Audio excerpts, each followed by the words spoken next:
All right. I checking my focus, checking my angle. My camera just died. I was about 24 minutes into recording. My audio going? I was about 24 minutes into recording this video and telling this story, and this is the a millionth. This is the millionth time. It feels like that I've tried to record this. I've been trying to record this video for 2 days, and it's been very difficult. So hopefully now I can get through it without having to cut this too much or stumble over my words or anything like that. Um,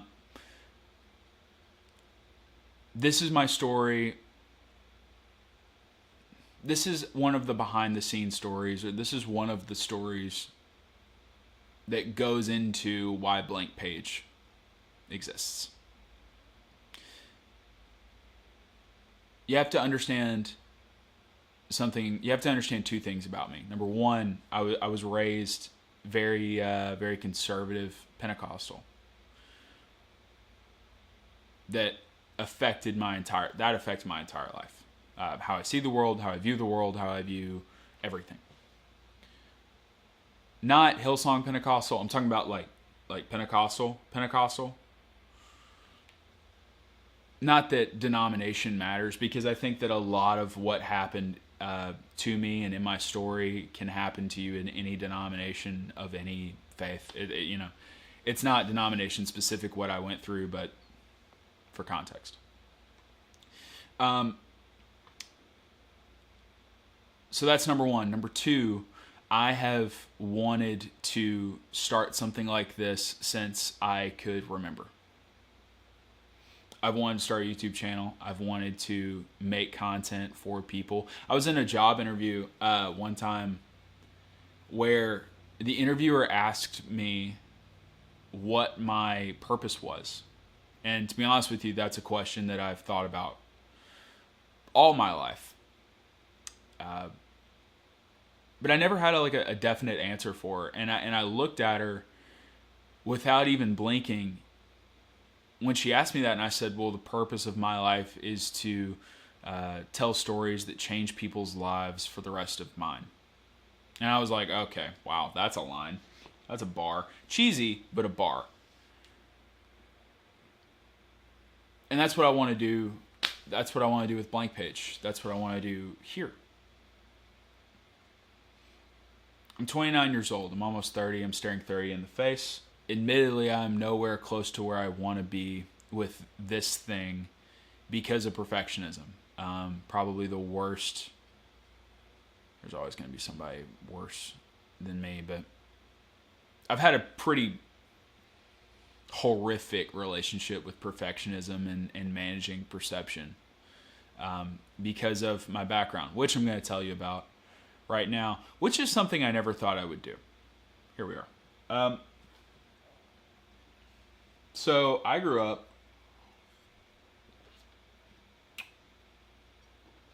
in a pastor's home in a very small town that had a very big Pentecostal church in it. This is not a tell-all about throwing dirt in the street, or this is not a my life is ruined because the church hurt me so much. It's not what this kind of video is, because that's not what my story is.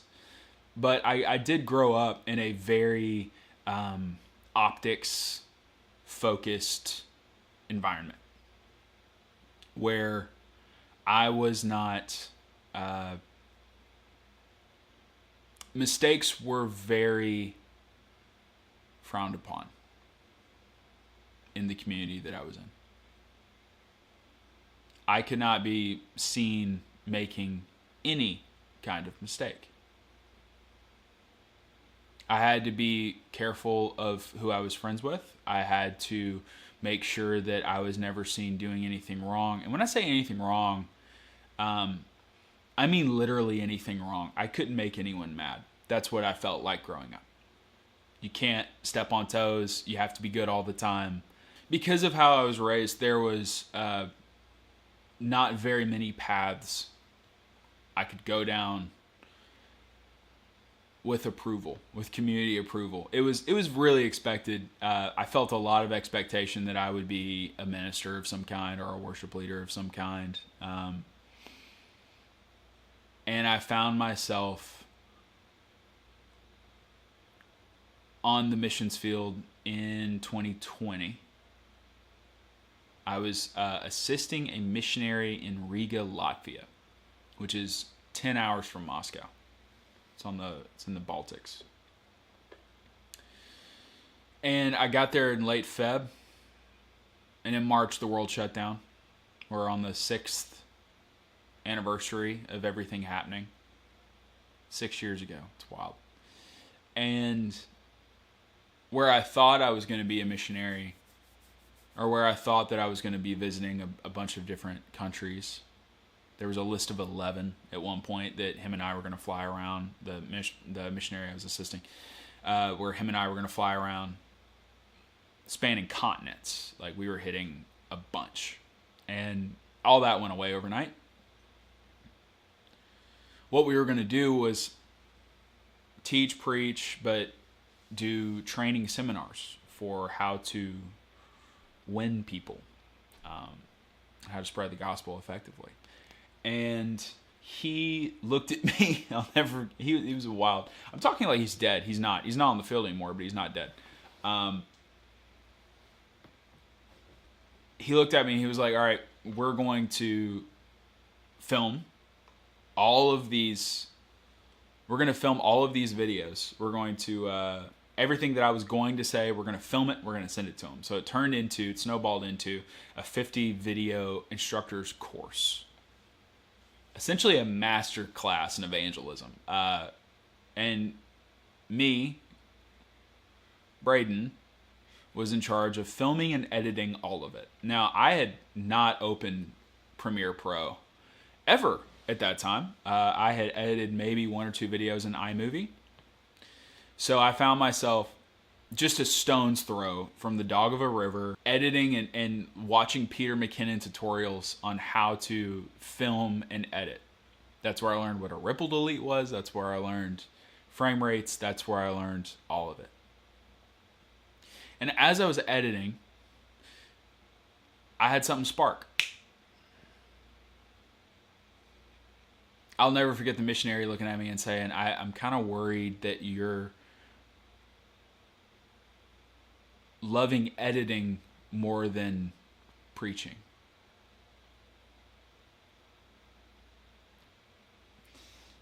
I fell in love with it. It was I was telling stories and I was having a voice that I hadn't felt before. Those of you who edit, those of you who film, those of you who make videos, you know what that feeling is. It's why you're still doing it. Something was unlocking for the first time. Growing up, I was very, very sick. Horrendously sick. All the time. And I'll never forget being around 7 years old and the doctor taking forever and my mom pulling a Magic Treehouse book, number 1, out of her purse and reading me the entire book before the doctor entered. And it just put me in I was off to the races. It was magic. And because I was so sick all the time, and because I was growing up in the YouTube era, and I was skating and I was watching videos on skate, I just started consuming documentaries. I was reading like crazy. I was watching YouTube videos. I was watching movies when I could. I couldn't go to the theater. I didn't go to the theater until I was around 18 years old. Couldn't go to the movies. Super conservative.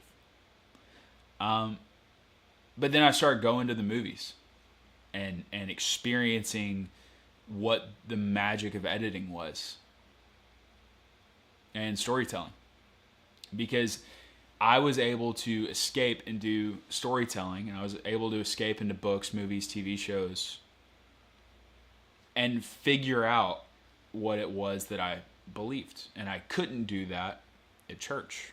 I couldn't do that in front of my friends. My only friends were church friends. So there was a limited person that I could be, but I could go into a book, I could go into a documentary, and I could figure it out. I could take fictional scenarios, feel the empathy, and apply it in my own life. And it would make friend betrayal make sense. It would make feeling alone make sense. It would make depression make sense. Because what I was wanting in the story, and what I was going to the storytelling to, was connection. I was wanting to feel something outside of myself. And I wasn't finding that doing church. I'll never forget, I was on the phone with my girlfriend at the time, who's now my wife. And I was in Latvia. Things were not going well. There was a lot of things I was finding out about how the missions church world operated. Looking back on it, after some situations have kind of resolved themselves, I wonder how much of what I even was hearing about was true, because a lot of personalities were at play. And I was angry. And my girlfriend at the time, who's now my wife, said on the phone, "Braden, it's not God's will for you to be miserable. It's not God's will for you to be unhappy." And my response was, "That's not right. That's not right." And as soon as the words came out of my mouth, I knew something was wrong. I knew the axis of my faith had to shift in some way. Because her reaction was hysterical. It was like, "Oh, really? Okay. Huh?" And I knew I had to make a change. I knew I had built something. I knew what I believed faith was, and what I believed church was, or what a relationship with God was wrong. I started realizing that I believed that God wouldn't love me if I wasn't perfect. So I flew home. Completely off the mission field, and I knew that I couldn't do missions the way it was expected. I knew that I couldn't be the person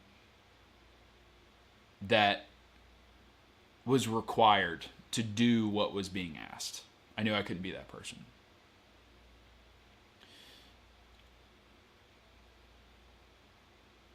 And I went home and started, like a lot of people in the evangelical Christian world at that time, a lot of scandals were coming out. A lot of big name churches were falling apart. You had pastors having affairs coming out. You had abuse that had been covered up for years getting exposed. It was a rough time to be a part of the evangelical church. And the same thing was happening in the Pentecostal world. And I started deconstructing in a real way. I knew I didn't want to be I didn't know what I wanted to be a part of. I knew that Jesus was real, but the church, what was that about? And so I still kept going to church, and I still kept going through the motions for a while.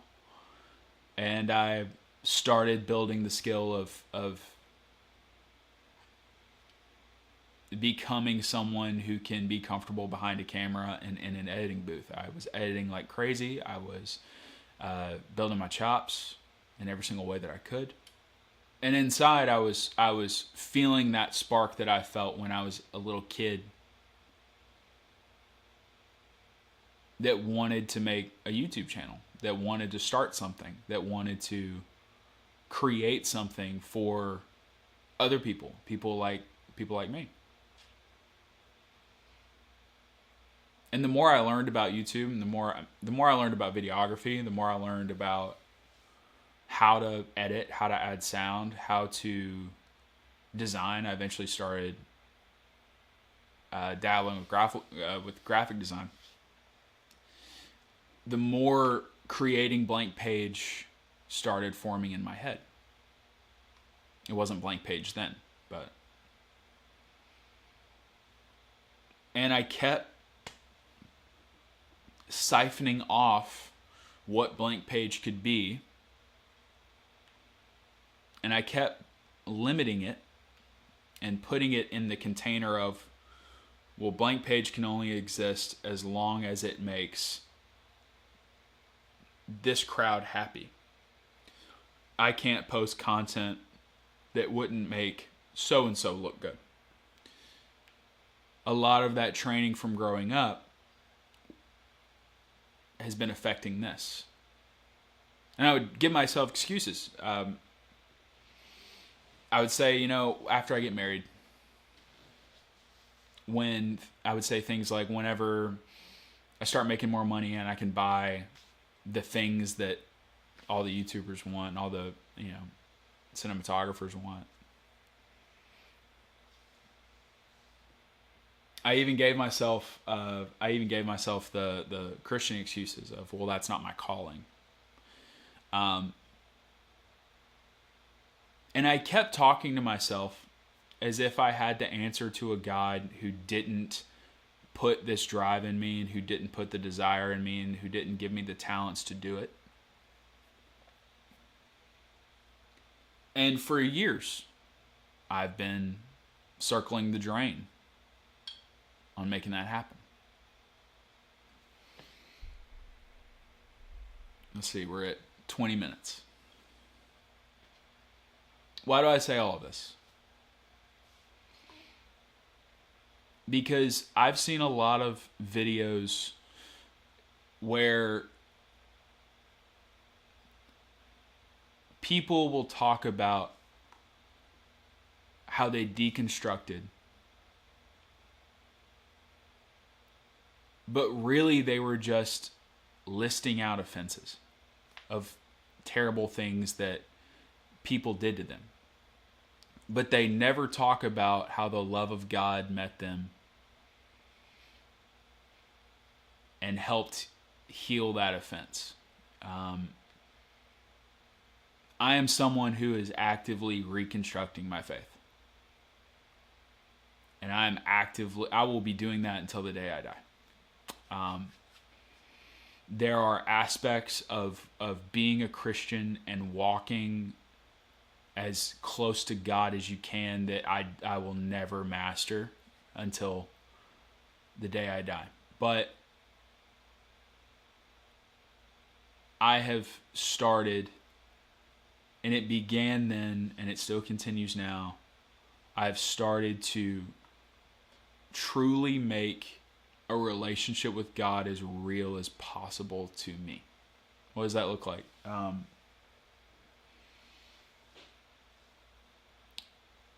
It looks like reimagining what a prayer walk looks like, where I can find myself now praying throughout the day and truly living out pray without ceasing if I'm driving down the road.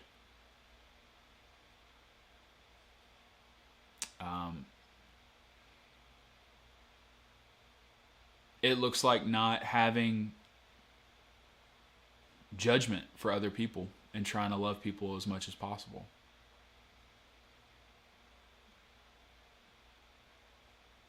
It looks like being able to be receptive to promptings of the Holy Spirit. That's what it's looking like right now. Why am I telling all of you this? Because part of that is making something while experiencing doubt. And making Blank Page and trying to create and perfect in real time, trying to form in real time what this thing is publicly, is one of the hardest things. I think I got it.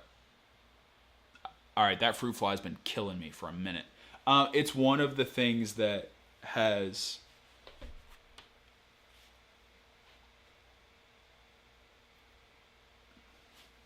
Number 2, got him. This has been the thing that I've wanted to do for years. I have not been able to do it for years because I have let the thought of what will they think keep me from doing that.